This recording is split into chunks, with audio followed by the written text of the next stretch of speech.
Sir same तरह की घटना पश्चिम बंगाल में हुई थी, तो पूरी मीडिया जो है उस पर टूट पड़ी थी और सरकार जो है उस पर जो है सरकार का भी काफ़ी सारा सख्त रुख था, और अभी जो है कहानी पलट गई है। क्या लगता है आपको, इसके पीछे क्या वजह है? देखिए, दुर्घटनाएं हो सकती हैं। अभी आपने दक्षिण कोरिया में भी दुर्घटना देखी। हैलोवीन के समय 150 से ज़्यादा लोग मारे गए। वह एक दूसरे किस्म की दुर्घटना थी। उस दुर्घटना पर सरकार की प्रतिक्रिया कैसे होती है, उससे उस समाज का पता चलता है। तो दक्षिण कोरिया में वहाँ के सरकार से लेकर पुलिस से लेकर हर किसी की प्रतिक्रिया आप देखिए, वो दुख देखिए, तकलीफ़ देखिए। दक्षिण कोरिया का झंडा झुका हुआ है। तो यहाँ जो हमने पिछले कई महीनों से राष्ट्रध्वज राष्ट्रध्वज राष्ट्रध्वज कर रखा है, ये राष्ट्रध्वज किसके लिए है? क्यों नहीं 140 लोगों के लिए हम अपना झंडा झुका सकते हैं? दक्षिण कोरिया ने तो उन 150 लोगों के लिए झंडा झुकाया ना। इसका मतलब हिंदुस्तान में अब हिंदुस्तान के लोगों की जान की कीमत नहीं है। एक दूसरे कि मीडिया ने इसके बाद जो किया, उससे यह साबित हो गया कि यह गोदी मीडिया नहीं है जो कहा जाता है। और ये मैं आप सबके माध्यम से कहना चाहता हूँ, गोदी मीडिया शब्द गलत है, क्योंकि उससे हमें ऐसा लगता है यह मीडिया डर के कुछ कर रहा है, ख़रीदा गया है इसको। नहीं, ये मीडिया हत्यारा मीडिया है, और यह मीडिया रुवांडा का मीडिया है। रुवांडा के अखबार, रुवांडा का रेडियो, जिसमें यह जनता के खिलाफ एक घृणा अभियान चला रहा है सक्रिय रूप से। यह मोरबी के बाद जो टेलीविज़न एंकर्स ने, बड़े टेलीविज़न एंकर्स ने करने की कोशिश की, जिसमें उन्होंने जनता को ही दोषी ठहराने की कोशिश की, इससे पता यह चलता है कि इन पर कोई दबाव नहीं डाला जा रहा है। ये खुद कर रहे हैं, खुद सक्रिय रूप से कर रहे हैं, और ये बहुत ख़तरनाक है। और ये हिंदुस्तान की जनता को समझना चाहिए कि अब हिंदुस्तान का मीडिया उनके खिलाफ है और उनके हत्यारों के साथ शामिल है।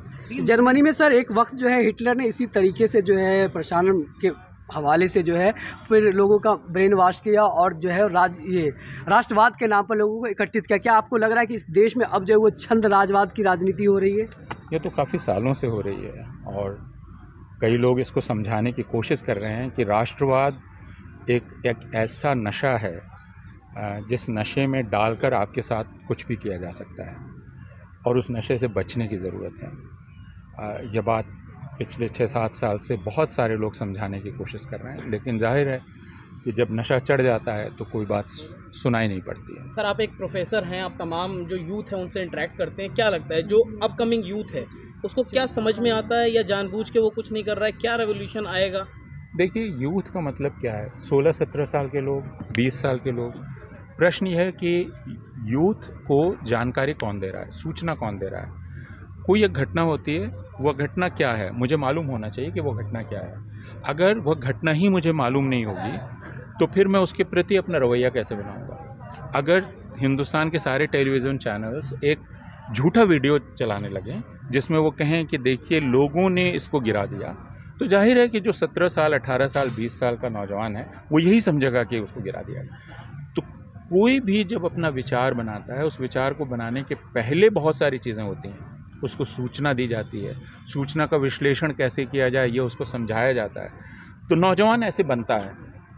लेकिन अगर स्कूल की किताबें ख़राब कर दी जाएं, सारे टेलीविज़न चैनल, अखबार झूठ बोलना तय कर लें, तो फिर नौजवान खुद से सोचेगा कैसे?